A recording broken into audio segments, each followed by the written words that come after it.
Oke, Vini, jadi ada pertanyaan apa nih yang bisa kita diskusikan hari ini? Pertanyaan pertama yang ingin saya tanyakan, Pak, itu terkait eh, yang pertama pada saat wawancara itu biasanya ada yang Hmm? menanyakan tentang apa sih Pak rencana untuk 5 tahun ke depan. Saya juga ada melihat YouTube beberapa YouTube itu menyebutkan hal-hal itu tidak selamanya menyangkut tentang bagaimana kita di perusahaan tersebut, Pak. Jadi saya masih masih kurang mengerti Pak di bagian tersebut.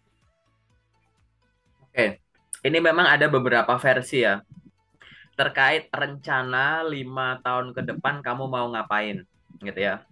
Nah, rencana 5 tahun ke depan mau ngapain ini sebenarnya tujuannya untuk apa sih atau berapa tahun ke depan ini rencananya untuk apa sih gitu. Satu, untuk mengetahui kamu tuh orangnya tuh punya planning jangka panjang nggak gitu. Atau bergerak dengan mengalir apa adanya. Ini sangat penting karena nanti akhirnya akan mempengaruhi cara pikir dan cara bertindak kamu gitu. Jadi kamu tuh orangnya sudah pergerakannya tuh arahnya jelas belum kayak gitu ya. Yang selanjutnya adalah untuk rencana berapa tahun ke depan ini gitu. Perusahaan pengen tahu apakah kita termasuk salah satu rencanamu bukan. Oke. Dalam arti kalau kita termasuk rencanamu itu kayak gimana gitu. Dan rencana kamu yang nggak ada hubungannya sama kita itu gimana? Jadi kayak rencana 5 tahun ke depan yang berhubungan dengan posisi dan perusahaan ini apa? Rencana 5 tahun ke depan yang memang nggak berhubungan langsung dengan posisi atau pekerjaan ini tuh apa? Gitu. Kenapa kok pengen tahu itu? Karena gitu, orang kalau bergerak punya tujuan, apalagi salah satu tujuan yang dituju, yang dia inginkan memang berada di sini, maka dia akan selalu punya alasan untuk memberikan performa terbaik, terus belajar mengasah kemampuan di posisi ini, bahkan mau untuk terus berprestasi agar nantinya dia punya suatu pencapaian yang memang berguna tidak hanya untuk dirinya sendiri, tapi untuk perusahaan ini, kayak gitu. Oke. Jadi kalau orang punya alasan kenapa saya harus bertahan dan berjuang di sini, gitu, maka nanti performa dia itu pasti, gitu ya, kita akan berasumsi bahwa dia pasti akan memperjuangkan ini, gitu. Tapi bisa juga pada saat ditanya soal ini, kamu juga menceritakan rencana 5 tahun ke depan yang memang tidak berhubungan dengan pekerjaan ini. Oke. Nah, kalau misalkan ditanya terkait ini, terkait pertanyaan ini gitu ya, apa yang bisa disampaikan? Nah, secara umum aku akan menyampaikan bahwa silahkan sampaikan rencana kamu 5 tahun ke depan itu, fokuskan dulu sama rencana berapa tahun ke depan, tapi dalam tanda kutip, asumsinya adalah kamu masih di perusahaan ini. Aku akan nyaranin itu dulu, gitu. Semua pertanyaan interview itu kan pada dasarnya kan mencari kecocokan kandidat dengan pekerjaan dan perusahaan ini. Berarti obrolan kamu selama bisa diarahin untuk ke perusahaan ini, ya nggak masalah, gitu. Oke. Okay? Tapi kalau misalkan tadi kamu bilang ada beberapa sumber yang menyampaikan bahwa kamu nggak masalah kok menyampaikan yang di luar pekerjaan ini atau perusahaan ini. Betul. Tapi kamu harus ingat bahwa fokus kamu tuh rencana kamu sebenarnya itu sejalan nggak dengan yang kamu lakukan sekarang di perusahaan ini? Atau perusahaan ini untuk jangka waktu sekian lama akan menjadi penghambat kamu? Atau kamu di sini tuh cuma sementara? Jadi sejak awal kamu punya rencana nanti setelah kamu jawab, jadi kayak, oh ini orang tuh kerja di sini dengan rencana nggak lama lagi bakal segera resign. Karena kita bukan bagian dari rencana dia, kita tidak memberikan kontribusi kepada rencana dia, bahkan makin ke sana, kita malah jadi atau perusahaan ini jadi penghambat dia. Paham nggak? Paham. Nah, ini adalah resiko kalau kamu, ya perusahaan tidak mungkin akan merekrut orang dengan rencana exit sejak awal, paham ya? Gitu. Hal-hal semacam ini akan menjadi blunder pada saat orang hanya berfokus pada, oke, aku akan menyampaikan yang nggak sesuai dengan posisiku atau perusahaan ini. Takutnya kamu nanti akan salah jawab ke arah sana, gitu. Malah jadi kayak exit plan kamu, kerja dia belum, ini orang malah menimbulkan bahwa tujuanmu tuh sebenarnya tidak ada di sini, tidak bisa kita support, bahkan kita makin lama malah makin menghambat kamu. Contoh, apa rencana kamu 5 tahun ke depan? Saya 5 tahun ke depan saya ingin berfokus menjadi seorang entrepreneur, di mana saya ingin mengembangkan bisnis saya. Saya memiliki passion masak-masak, saya jago bikin kue. Saya ingin memiliki toko kue sendiri, di mana di sana saya akan berfokus untuk menjual produk-produk kue saya dan semoga toko kue saya bisa menyebar di kota-kota yang ada di Jabodetabek. Ibaratnya tuh kayak kamu happy banget dan sampai menyebutkan kosakata saya akan berfokus, entrepreneur saya akan ini. Nah, dia di sini jadi karyawan. Kalau berfokus artinya itu fokus tunggal prioritas utama. Disampingkan. Jangan-jangan nggak lama lagi, cepat apa lambat dia resign. Fokus untuk jadi entrepreneur. Dari jawaban dia kan boleh ya aku simpulin kayak gitu ya. Gitu. Berarti di sini cuma sampingan dong. Ini alternatif dulu dong atau apa nih? Kayak gitu. Oke?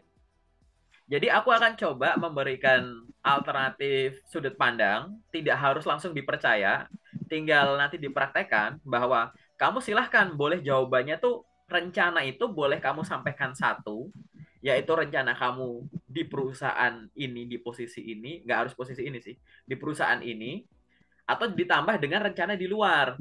Tapi kedua hal ini tunjukkan bahwa dua hal ini adalah dua hal yang tidak saling mempengaruhi, bahkan kalau bisa maksudnya malah nge-build gitu, tidak saling menghancurkan, tidak saling mengganggu gitu. Karena bisa ini adalah dua hal yang terpisahkan. Sampaikan saja, apa rencana kamu ke depan? Saya rencana 5 tahun ke depan saya memiliki target untuk melakukan ini di perusahaan ini. Dengan pengalaman yang saya miliki, yang saya mulai dapatkan segera setelah saya bergabung di perusahaan ini, kemudian saya akan melakukan ini itu. Saya melihat 5 tahun lagi saya sudah menjadi orang yang terbiasa dengan bisnis ini, gitu. Saya ingin ada di perusahaan ini, gitu ya, diberikan tanggung jawab yang lebih dengan mengolah ini itu, dan di sana saya bisa berperan aktif dalam apa misalkan pengambilan keputusan dan lain-lain, gitu. Nah selain itu, 5 tahun ke depan, gitu, saya juga ingin melakukan hal apa kamu sampaikan yang lain di luar pekerjaan ini. Jadi seolah-olah dengan menyampaikan itu bahwa jangan khawatir 5 tahun ke depan saya punya planning, saya bergerak tuh punya rencana di sini, nggak ngalir begitu aja. 5 tahun ke depan saya juga masih punya planning nih di perusahaan ini mau ngapain. Tapi di luar itu saya juga punya role, saya juga punya kegiatan lain yang saya inginkan gitu. Gitu. Boleh disampaikan saja gitu. Nah, ini nanti dilatih aja ya. Nanti kita di sesi detail aja ya gitu. Silahkan fokuskan saja. Memang benar, ingat ya, benar bahwa menjawab pertanyaan di luar yang hubungannya dengan posisi atau perusahaan ini memang boleh. Tapi jangan sampai terkesan bahwa kita bukan bagian dari rencana jangka pendek atau jangka panjangmu. Makin lama, kita malah menjadi penghambatmu menuju rencanamu, dan kita cepat atau lambat bakal segera kamu tinggalkan. Gitu. Jadi paham ya ke arah sana ya? Boleh. Oke. Apalagi yang pengen didiskusikan, yang kamu masih bingung mungkin? Ya, kemudian ada pertanyaan kedua nih Pak.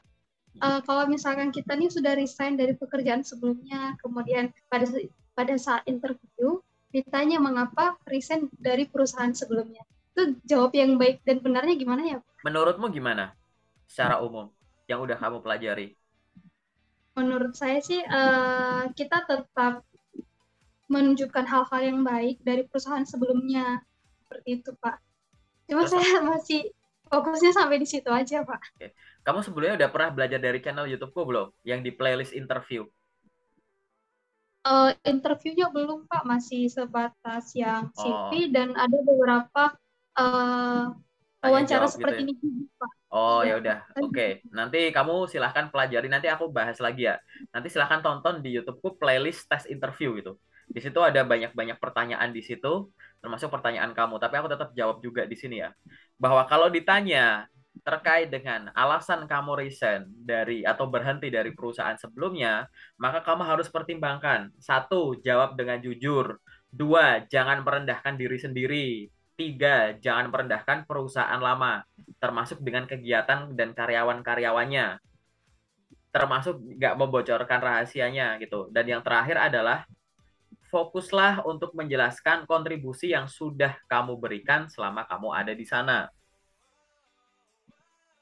Gitu. Alasan saya berhenti dari perusahaan sebelumnya adalah karena pada saat itu manajemen memutuskan untuk menjawab tantangan yang ada di industri, perusahaan memutuskan untuk melay-off karyawan dalam jumlah banyak dan saya adalah salah satunya. Di sana status saya memang sudah menjadi pegawai tetap. Namun dari proses yang ada tadi, layoff yang ada tadi gitu, gitu. Saya selama ada di sana, saya sudah pernah menjabat di beberapa posisi yang berbeda. Dan saya selama sekian tahun telah memberikan kontribusi di antaranya telah menghasilkan ini itu, melakukan ini itu sekian banyak, ini itu sekian banyak gitu. Gak apa-apa.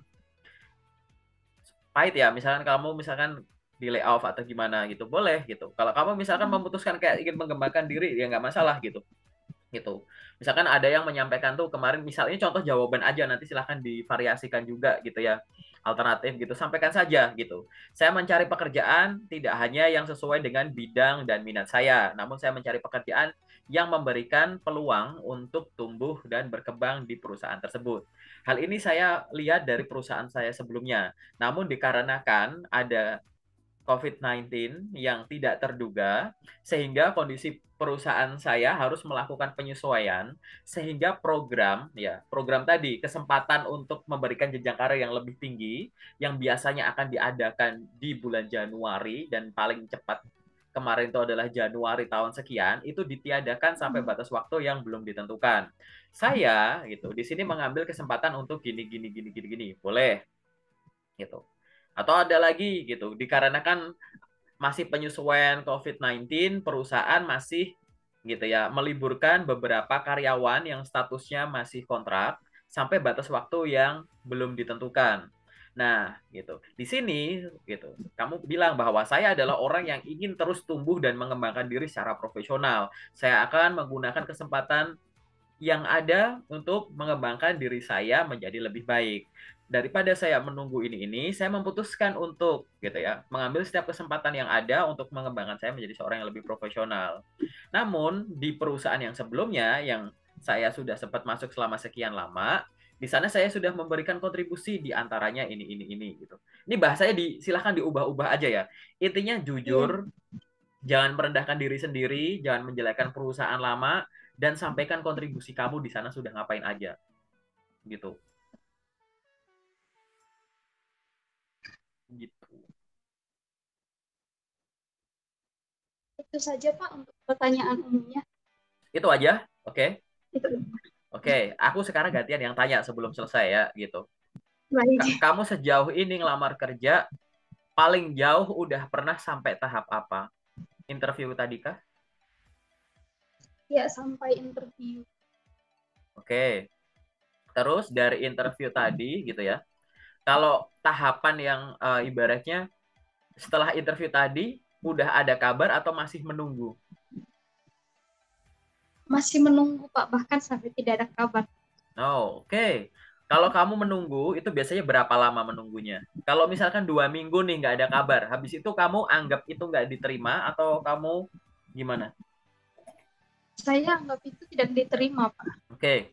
Kalau Terus menjadi kamu ngirim lamaran setiap hari nggak? hampir setiap hari Pak, Hampir setiap hari. kecuali hari Sabtu dan Minggu. Oke. Kemudian kamu ngirim lamarannya itu, BTW sumber lokernya dari mana aja? Ada banyak Pak dari beberapa aplikasi, kemudian dari kampus saya juga sebelumnya ada yang selalu aktif, kemudian dari Instagram, lalu dari web perusahaannya sendiri. Oke. Kemudian dari semua itu gitu ya, rata-rata per hari nih, misalkan hari ini hari Senin. Terus kamu ngirim lamaran, rata-rata di hari kamu ngirim lamaran bisa berapa banyak? Rata-rata perharinya bisa 2 sampai 3 Pak setiap hari. Oke, mantap. Kamu nyari Pekerjaannya apakah sesuai dengan jurusanmu aja atau di luar bidang kamu juga kamu lamar? Di luar bidang juga saya lamar Pak yang masih relevan dengan saya. Oke, menarik ya kayak gitu. Nah, aku kasih beberapa saran aja secara general, nanti aku jelaskan di sesi detail. Bahwa silahkan kirimkan lamaran setiap hari, weekend pun silahkan kirim, di luar jam kerja silahkan kirim.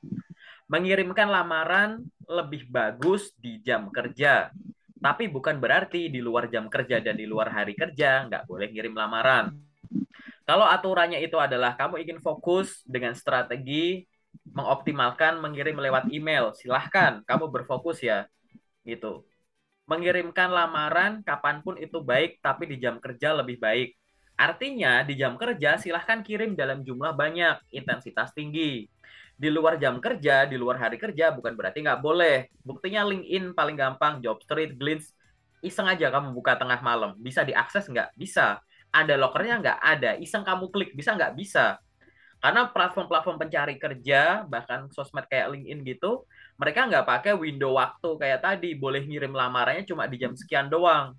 Mereka pakai sistem perankingan, mirip kayak ATS itu. Jadi begitu ngirim, data diekstrak, disesuaikan dengan info locker. Nah, nanti kecocokannya akan muncul sebagai sistem rekomendasi di tampilannya recruiter, tampilan LinkedIn-nya atau job search-nya recruiter. Dan itu yang nanti akhirnya akan dilihat dan akan diintip lah, di-download lah, dianggap nggak sesuai lah gitu. Jadi hal-hal semacam ini yang mengakibatkan bahwa untuk pergerakannya jangan hanya ngirim lamaran di jam kerja saja gitu. Yang selanjutnya adalah teman-teman di grup locker ngirim lamaran sama kayak kamu. Ada yang sesuai bidang ya dilamar, nggak sesuai bidang ya dilamar.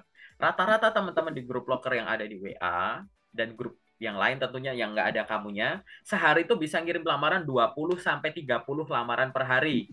Makanya aku pengen nanya, kamu bilang beberapa sumber ditambah sumber kampus, tapi sehari 2 sampai 3. Berarti kan ada hari di mana sumber locker di suatu channel itu nggak ada sama sekali gitu.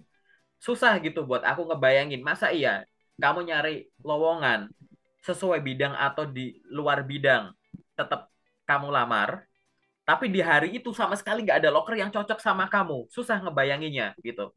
Jobstreet lockernya tuh sebanyak itu. Masa iya nggak ada yang bisa kamu lamar? LinkedIn, jangankan locker, HR aja ada di situ, user aja ada di LinkedIn. Masa iya seharian nggak ada gitu? Jumlah kamu tuh sepersepuluhnya rata-rata teman-teman grup locker.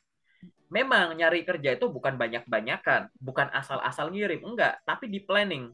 Kalau sumber lockermu banyak, LinkedIn, Glean, website, terus apalagi job street, terus alumni 5, masing-masing dua dua dua dua dua udah 10 gitu, tiga tiga tiga tiga udah 15 gitu. Coba kamu pakai sudut pandang sales, di target aku sehari ngirim lamaran minimal sekian, kalau belum sekian aku nggak tidur gitu. Jadi kamu fokus sejam buka LinkedIn doang, nyari locker gimana caranya. Ada 5 cara nyari locker di LinkedIn. Aku udah pernah bikin kontennya, cari videonya kalau nggak ada di playlist FAQ seputar karir di YouTube. Ada tuh. 5 cara nyari locker di LinkedIn. Udah, yang lain tutup aja semua. Nyari locker di LinkedIn aja. Terus sejam selesai, buka lagi job street misalkan. Udah nyari locker di job street yang sesuai. Habis itu ganti lagi nyari locker lewat website. Udah ganti-ganti nanti balik LinkedIn lagi. Barangkali waktu LinkedIn kamu tinggalkan ada locker baru yang diupdate. Itulah cara biar kamu bisa konsisten dalam jumlah banyak. Karena locker di banyak channel. Belum yang ada di grup WA aku. Grup WA aku tuh semua bisa kamu validasi ada di LinkedIn juga. Jadi LinkedIn kamu intensitasnya rendah, jumlahnya rendah, tapi kalau yang aku share di grup locker itu lumayan banyak yang kamu kirim, itu kamu bisa bilang dari LinkedIn juga kamu follow up gitu. Karena semua locker yang ada di grup itu bisa kamu cari di LinkedIn gitu.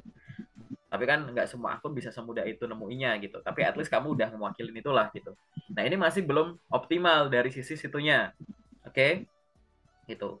Ingat ya, dua lo bayangin dua. Tadi kamu kayaknya ada banyak gitu kan. Berarti kan ada hari di mana di satu channel ini nggak ada satupun locker. Makanya aku coba dilihat dulu. Emang kamu sesibuk apa sekarang? Gitu. Nah, saranku yang terakhir buat kamu adalah bikin time management yang lebih bagus. Aku nggak bilang time managementmu itu jelek, bagus, tapi bikin yang lebih bagus. Coba kamu hitung ulang waktumu 24 jam, dikurangi waktu tidurmu berapa jam, kurangi waktu beres-beres rumah, bantuin orang tua atau ngapain berapa jam, kurangi waktu olahraga, ibadah, makan, tidur, nggak tidur sih, me time berapa lagi. Cari waktu yang bener-bener kosong. Oke, cari waktu produktif yang bener-bener kosong. Oh, ternyata sehari itu aku kosong tuh 4 jam gitu. Pagi sejam, siang sibuk, sore sejam, malam 2 jam, misal gitu. Berarti sehari aku ada 4 jam nih waktu kosong. Nah, dari 4 jam waktu kosong ini silahkan kamu bagi dua. Terserah, mau 2 jam, 3 jam sejam, terserah. Satu porsi untuk ngelamar kerja, satu porsi untuk pengembangan diri. Pengembangan diri itu apa? Belajar tuh tahapan-tahapan dalam rekrutmen, belajar interview, belajar ini gitu.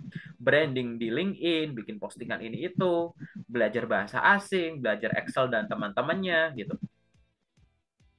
Satu porsi untuk ngelamar kerja gitu. Dan itu kamu lakukan secara rutin setiap harinya. Sehingga dalam periode tertentu, misalkan seminggu sekali gitu ya, kamu bisa untuk evaluasi. Oh, dalam waktu seminggu aku udah konsisten nih. Aku udah total ngirim lamaran 100 lamaran. Dari 100 lamaran, berapa yang ditolak, berapa yang lanjut, berapa yang nggak ada kabar. Gitu. Nah, untuk yang nggak ada kabar, jangan terlalu mudah untuk kalau nggak dikabarin, berarti nggak diterima. Iseng cari rekruternya di LinkedIn, ngobrol, perkenalkan diri, gitu. Gitu. Boleh, boleh follow up lagi, boleh, gitu. Itu masih bikin action plan mau ngapain nih yang nggak ada kabar. Terus yang ditolak, evaluasi ini ditolak gara-garanya apa? Karena aku nggak punya kemampuannya, atau aku punya kemampuannya tapi nggak aku tulis, atau aku punya kemampuan aku tulis di CV tapi kurang menarik, atau apa nih gitu, atau platformnya yang aku lengkapin dan lain-lain evaluasi. Oh ini ada panggilan nih ke tahap selanjutnya, mau aku apain nih, belajar apa dulu nih? Oh aku mau riset soal perusahaannya dulu, baca websitenya, baca sosmednya. Habis itu aku belajar soal posisi yang dibuka, riset dulu. Habis itu baca ulang apa pertanyaan-pertanyaan yang biasa muncul di interview gitu misalkan.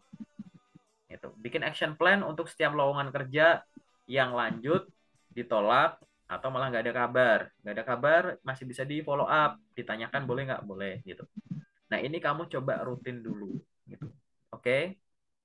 Itu sih buat closing statementnya kayak gitu. Ingat ya, yang aku sampaikan jangan dipercaya, tapi dilakukan dulu gitu ya. Oke, sekarang kita masuk ke sesi detail ya.